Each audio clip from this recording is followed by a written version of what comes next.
a little bit longer. It's up to you. You let me know. No, that's okay. This is the first one, so I don't know how many folks we'll have. Let's just respect the folks' time that are here and we'll get started. Thanks, Okay. Steph. Yeah, no problem. Hi, everybody. My name is Stefani Tieves. I graduated from Kennedy in 2008. I played soccer all 4 years, varsity. I did cross country. I did track. And from Kennedy, I got a scholarship and went to Concordia University in Irvine. That's also where Sabala went. So, woohoo. Just some pictures of my time at Kennedy. I was just heavy into soccer, took me out of high school and traveled and lots of soccer. Who's that guy on the right? That looks nothing like me. Wow. Just a baby, I was. A little bit about my undergraduate to working professional career. I went to Concordia University for 2 years. While I was there, I worked for as a physical therapist assistant. I knew that I wanted to be involved in the medical field somehow. So I was just trying to get my foot in the door, trying to experience different roles within the medical field so that I could really see what I wanted to do. From Concordia, I decided soccer was just becoming overwhelming for me. I wanted to graduate in a timely manner. So I stopped playing soccer and I moved to Colorado to go to Colorado Springs University. I worked full time while I went to school out there. And this is where I got a taste for commission earnings. So I'm in sales now. I work in medical sales, but back working at Target Optical, I got a taste for commission for, whatever you sell, you're making a commission off of it and earning extra money. So I really like that. Once I graduated from University of Colorado Springs, I started applying for jobs even prior to graduation, applying to jobs in California, applying to jobs in Colorado. And I knew I wanted a sales career because it had a flexible schedule. There's lots of traveling involved and then that commission earnings. So I knew that if I worked hard, I was getting the money that I deserved. So I landed a job at ADP and it's payroll sales. ADP is known in the sales industry as a really tough job, really hard training, and a lot of medical companies look at this as like a good base work for your training and development. So I worked there for a couple of years selling payroll. So what I would do is I would go basically door to door. I would work with banks and I would sell an online payroll platform service to small businesses. And I would make commission from that. I did really well at that job, but I knew that that was just a stepping stone. And my overall goal again was to get into medical sales. So I started working for Philips Dental. And Philips Dental, they make the Sonicare toothbrushes. They do a lot of teeth whitening, a lot of hygienic products for the dental office. So I started working for them.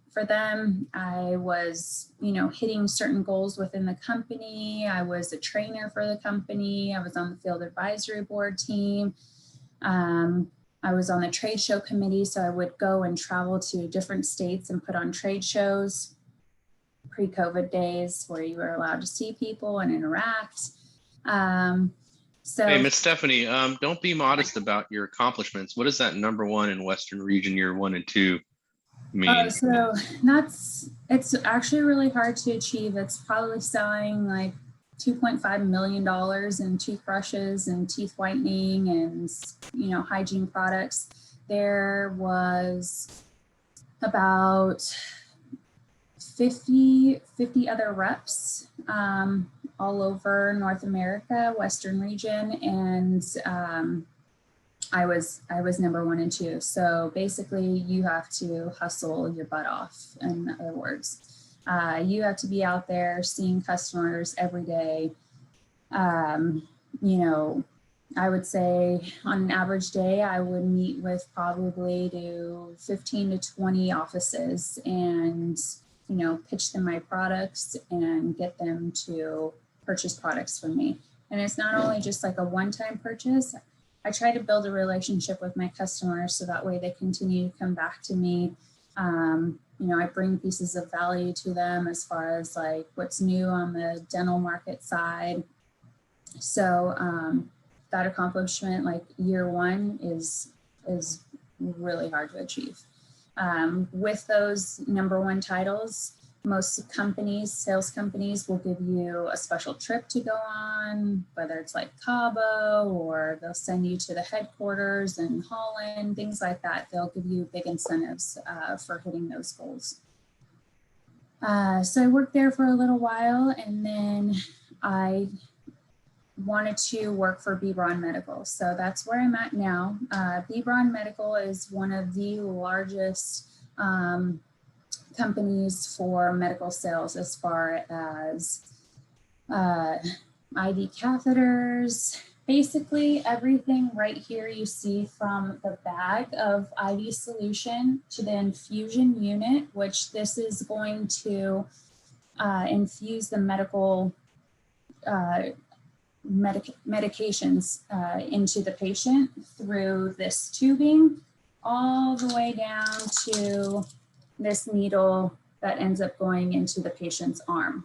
So this whole unit is what I sell to the outpatient market. So I'll get into what I sell, but as far as where I've come from, how I got here, it's just setting personal goals for myself. So I'm very goal oriented. I have a whiteboard right in front of me of all the goals I want to hit this year, what I want to do, check it off. I come in here every day into my office, I look at it and I see, okay, where am I at today? How am I going to get there? And what do I need to do? So just some personal goals I had of mine. 25 years old, I wanted to purchase my first home. I did it. Every 2 to 3 years after that, I wanted to purchase a home and continue to rent the homes that I purchased from the beginning. I wanted to make 6 figures by the time I was 25 and then hit high 6 figures by 30. I like vacation. I like working and traveling for work. I just wanted to find a better balance. So sometimes I get caught up in just like work, and travel. And now I need to kind of balance that out for me.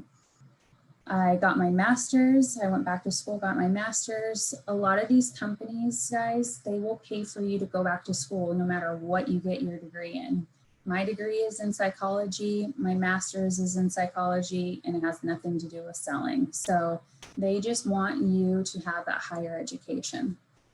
Eventually, I'd like to become a corporate trainer or director of organizational development. So organizational development just means, you know, hiring, firing, bringing on the right kind of crew, how to mix different generations. You know, there's younger people in the work environment now mixed with the older crew. And so it's like, how do we bring that cohesive environment together? And that's kind of what my next goal is to get into. Okay, so Braun Medical and what I do. I'm outpatient market. So that means that I do not go to hospitals. Hospitals are inpatient. I go to home infusion therapy clinics. I go to pharmacies.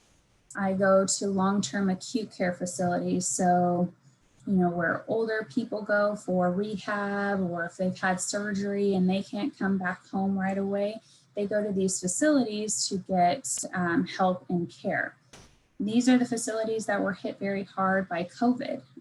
So a lot of my products and a lot of what we sell and what we do, we were actually very, very busy during COVID when it first first hit in with the first lockdown. So a lot of my customers were panic buying IV solutions. A lot of my customers were panic buying these units right here. These will infuse all the medication into the patient. So when a patient can't eat through their mouth or through their stomach, they're going to need this unit to infuse medication and to infuse food as far as their vitamins, their minerals, everything inside them intravenously, so through their veins.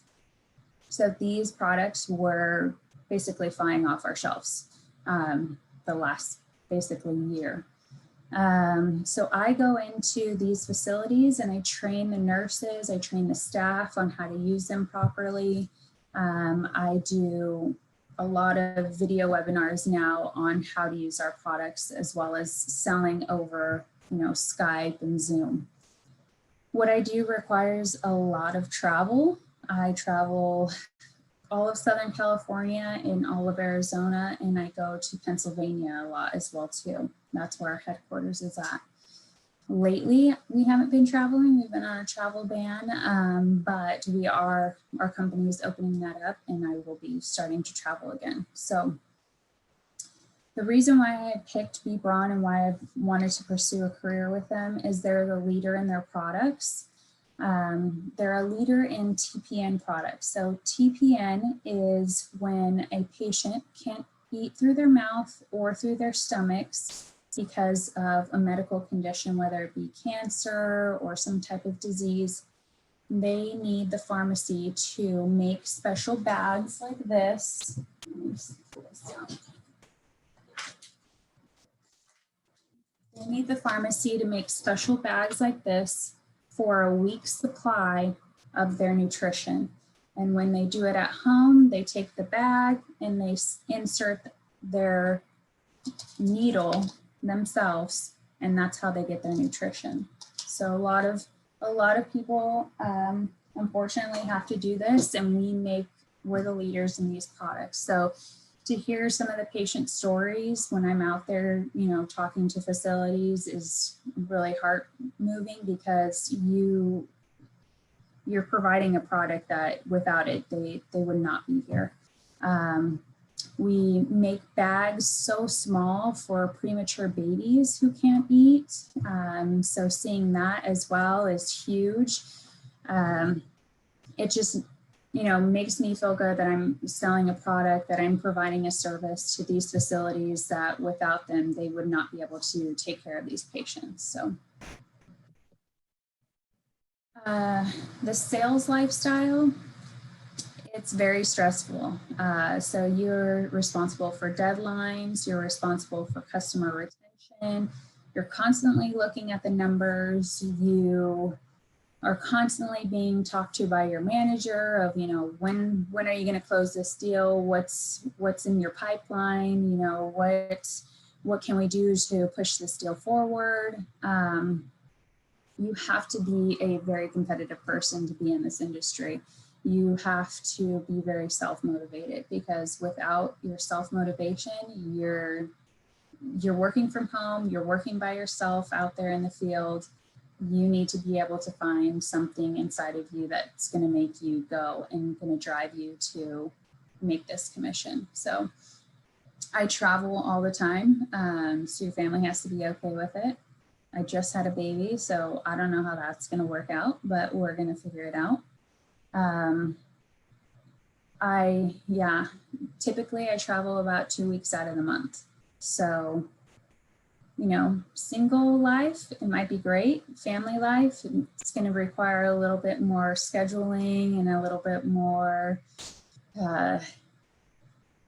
trying to figure that balance out. So I haven't started it yet. So, when that time comes, I'll let you guys know if you have any questions.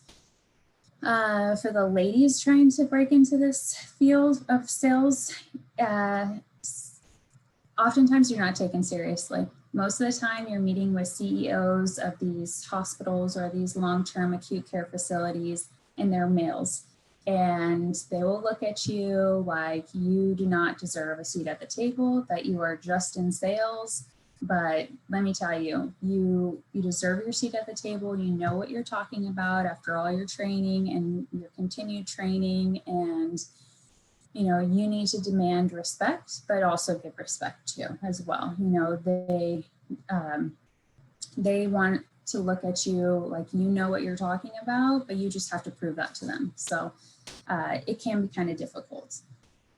A lot of money can be made, but a lot of time is required to make that money. So money is not necessarily, you know, going to bring you happiness. You're going to have to work really hard for it.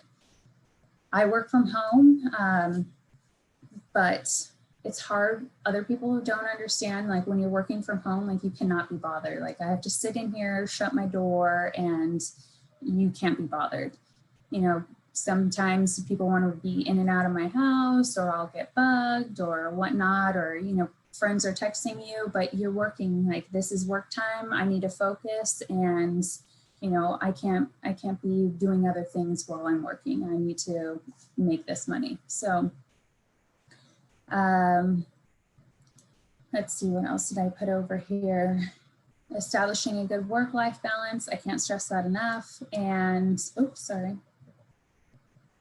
And don't be tough on yourself. This industry is really hard. You'll get no's all day long. You'll probably get 100 no's before you get one yes. So with that being said, don't get down on yourself. Don't ride the highs too high and the lows too low. If you get a sale that you just closed, you know, $500,000, that's great, but don't spend your time, you know, celebrating it. Just move on to the next one, because if you don't, you're going to get stuck, and then you're just going to get in this cycle of, you know, I'm just closing these little deals, and then you're going to get upset when you don't close them. So you have to have thick skin. Just a snapshot of a sales career, kind of what you can do afterwards, you know, kind of like a movement into, you know, corporate America.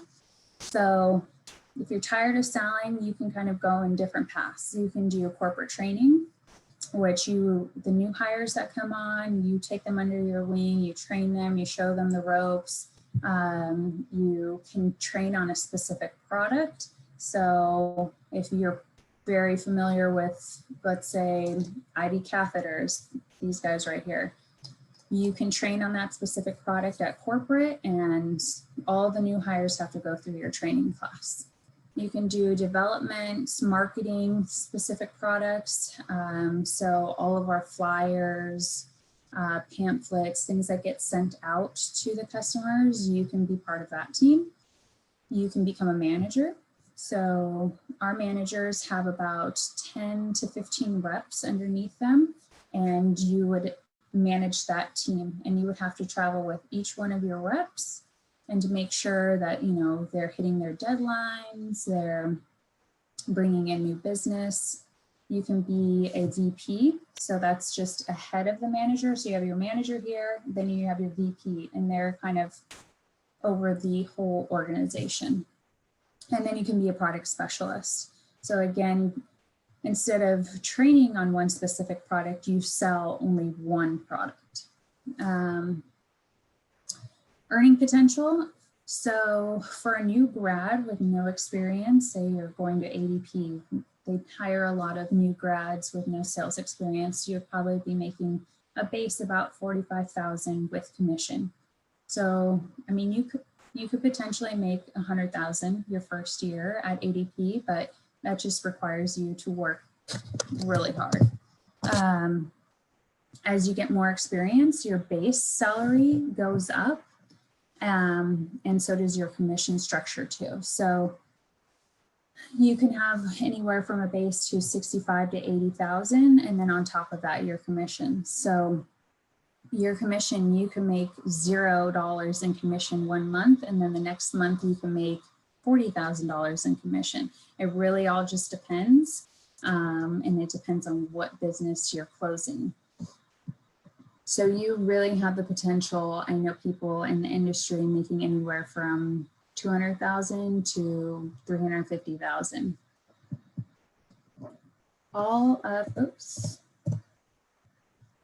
All of the sales careers, no matter medical, dental, technology, whatever you get in for sales, they all require a bachelor's degree. It doesn't have to be in anything, tailored to sales. You could have your bachelor's degree in really any field, but you have to have a bachelor's degree. Some other classes that I would recommend, English, basic, computer skills. You need to know Excel, PowerPoint, business classes, science related courses. If you know you're going to get into, medical sales. There's been countless times where I've relied on my anatomy and physiology that I've taken in high school, my biology, my chemistry. Those are all classes to take now that would set you up for your future. Advancement. Stephanie, we have a question from Mr. Rollerson. Mr. Rollerson, Yeah. I'm gonna see if I can unmute you and see if you can ask. Let me know if you can unmute. Yes, I can. All right, awesome. Okay, quick question. Yeah. So how do you find your customers, your clients? Are you basically just given like the old Yellow Pages book and say, hey, start calling? Kind of, yeah. So we have it all online now. We use an online platform called Salesforce. And basically what they did was they transferred all of the Yellow Pages contacts into this online platform. And that's where I access everything. Sometimes it's me just driving down the street and seeing a pharmacy and walking in there and saying, hey, I don't know anything about you guys. Can you tell me about your business here, what you guys do, how you operate, what kind of patients you see and treat? Yeah, it's walking in, it's, a lot of it's referral based as well too. So like I said, building relationships, I build the relationship, I, work hard for that business. And then from there, everybody knows everybody in the industry and they will refer you down the chain to other businesses. So first impressions are lasting impressions and it goes a long way. We might have to explain what the Yellow Pages are. Thanks, Mr. Rollerson. We might have to explain what the Yellow Pages are to a couple of these young folks in here. So Yellow Pages, guys, were this book that you would get like on your doorstep, and it had like all the businesses and phone numbers in there. We couldn't just go online and look these things up. Sometimes you had a Rolodex, and a Rolodex was like these cards that you wrote those numbers on, so you didn't have to go back to the Yellow Pages, and those cards were all alphabetized and everything. Rudra, I don't know if I'm saying your name right, Rudra, so I'm gonna unmute you and you can ask Stephanie. I know she did cover a little bit what she did after graduation. I don't know if your question is a little bit more specific, so if you can unmute Rudra and you can go ahead and ask Stephanie. All right, so what did you do after when you graduate? Like, did you go to some college or university to achieve your further goal? So after I graduated Kennedy, I went straight to Concordia University in Irvine. So it's a small private school. I went there for 2 years. And then from there, I decided to go to University of Colorado Springs, where I graduated from. Oh, okay. And I have one more question. Mm-hmm. Is there any math after you graduate, like in university? Is there any, I'm sorry, what was that? Is there any math period or something after no, like when you are in the university or college? So are you talking about, Rudra, are you talking about like math classes? Is that what you're asking? Yeah. Okay, it all depends on, and Stephanie, hope you don't mind me answering this. So Rudra, when you're doing math, and Mr. Rollerson being our math teacher here, maybe Mr. Rollerson, if you want to chime in, I'll let you unmute also. But I think a lot of it depends on there's math that you might have to take in order to meet graduation requirements from college, Rudra. And then if your major, so what you're going to concentrate or focus on, involves a lot of math. So maybe if you're going to be an engineer or an architect or something along those lines, or a math teacher, you're going to have to take more math classes. Okay, so it all kind of depends on what you're going to do. Mr. Rollerson, do you want to add anything? No, that sounds about right. Stephanie probably took maybe just a 1 year of math, I'm guessing, and then probably that was it. Okay. I was on a different, so with my psychology degree, it's like more heavy on the medical side. So I actually had to take statistics, which was not my favorite, but you don't have to do that. You could go into college and there's, the certain math classes you have to take in order to just graduate, but statistics like that extra class to take, but not always necessary. Hey, Stephanie, may I ask a question? Thank you. Just you touched on it, and you're obviously a very hard worker, and you make Kennedy proud. But how do you deal with, you're meeting with 15, 20 clients in a day? You're doing that, and inevitably there's going to be some rejection. They're going to say no, thank you, kind of thing, and you might get that. You might have a day where you get the majority of that, and I think it would help our students when we're dealing with, perseverance and stick-to-itiveness. And when you're down, how do you deal with it personally, if you don't mind me asking? Yeah, I mean, there will be weeks where all I get is no's, weeks, months that it's complete no's all the time.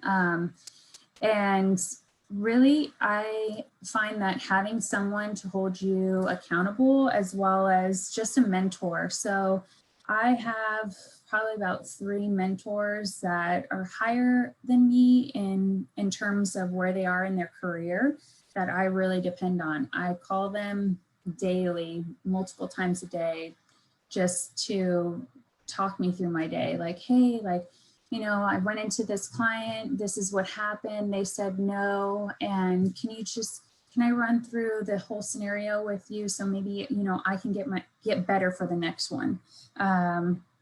Also too, I'm huge on just trying to find a moment in your day to kind of just relax, to shut everything down, get off your computer, get off your iPad, get off your phone, shut it down, and just like take a deep breath, kind of just like reset yourself, so you're not staring at the screen, you're not looking at your numbers, you're not looking at where, you failed, and kind of just, okay, like, let me start this over again.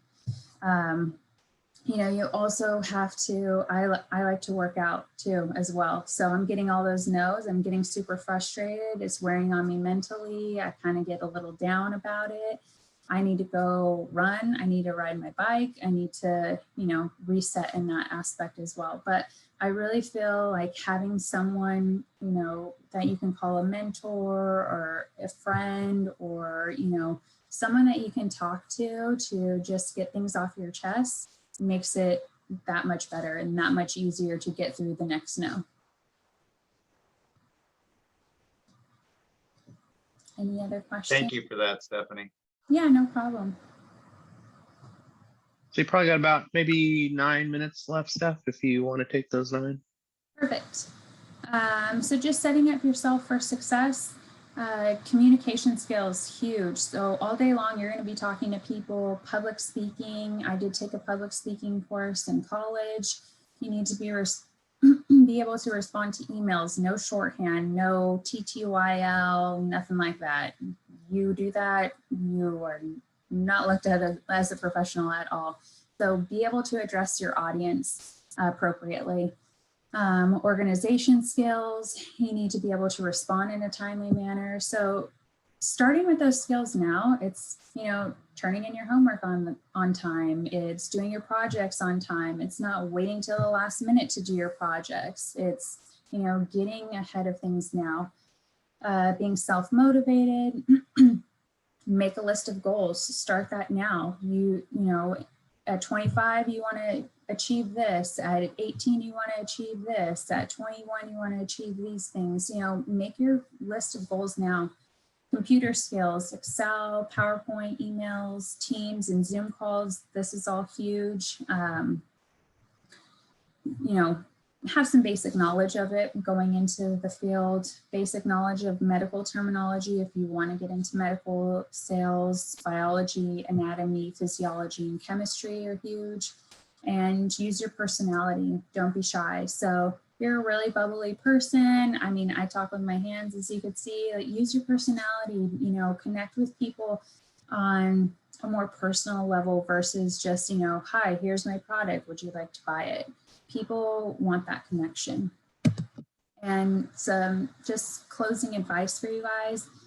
If you're thinking about any career path right now in high school or when you get to college, find someone in that career and shadow them for the day. Ask them a bunch of questions, write down questions, bring a notebook with them, with you, and just ask them like how to, you know, formulate a plan of attack so you can get there in the future, you know, and then use them as your mentor. So when you are in your career, call them, you know, ask them, you know, how to get through a rough day. Be careful with social media. Companies do check your social media. This is huge. Like, I don't want to sound like an old person telling you about social media, but people check this all the time. When there is a new hire and we hear about it as, you know, the field reps, we will go onto the social, they're like, find them on social media, and we will take a screenshot of that picture and send it to everybody in the field. And everybody will know that you have that one embarrassing picture, and just be careful because it'll come back to haunt you. Make connections now and when you head off into college. So I'm still really good friends with everyone I went to college at Concordia. Even though I went to only there for 2 years, I still use them in my professional life. Teachers and professors, come across a ton of students, a ton of people. Use them as a way to connect to someone who might be in the field that you want to pursue. So again, first impressions are lasting impressions. You know, you come across that professor, you build a good relationship with, and then you remember, oh, you know, they're in marketing. Maybe they know a student who does marketing for this company, and you can, you know, use that relationship. So make connections and use that for the future. Anything else? That's all I got for you guys. Well, thank you so much for being our first Thursday talk, which is so weird to say since it was usually Tuesday talks, right? Yeah. Stephanie's done a Tuesday talk once or twice before, like twice, I think. This is her third time, I think, coming back to speak. So I really appreciate you. And thank you guys for joining us on this first go around. I really appreciate it. So if there's nothing else, I think we'll end it with that. Yeah, Stephanie, on behalf of the admin here at Kennedy, again, we may not have been here when you're here, but I'm a big believer. I've been here at Kennedy long enough to know that it's a community that goes well beyond the years of just the people that are here right now. So continue to make us all proud. Yeah. And it's nice of you to come back, and you touched on you know, the importance of mentors for you.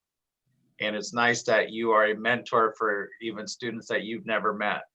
Yeah, I mean, even in a case like I still email and try and get in contact with Sabala, you know, when I need something, or, you know, when I was at Concordia, I busted my nose playing soccer. I immediately texted him like, hey, I need you. I don't know, you know, what's going on. Like, you know, can I take Advil? What is I'm bleeding, you know? So even little things like that, like, you know, always been supportive of, you know, graduates from Kennedy and bringing us together. So so it's nice of you to continue to be part of that, and you got a nice thank you there in the chat from Ruja. Thank you for that, Ruja. You guys have a great day. All right, thanks, Steph. You're welcome. Thank you guys. Have a good day. Nice to meet you, Stephanie. Good luck. Thank you. Bye. Bye.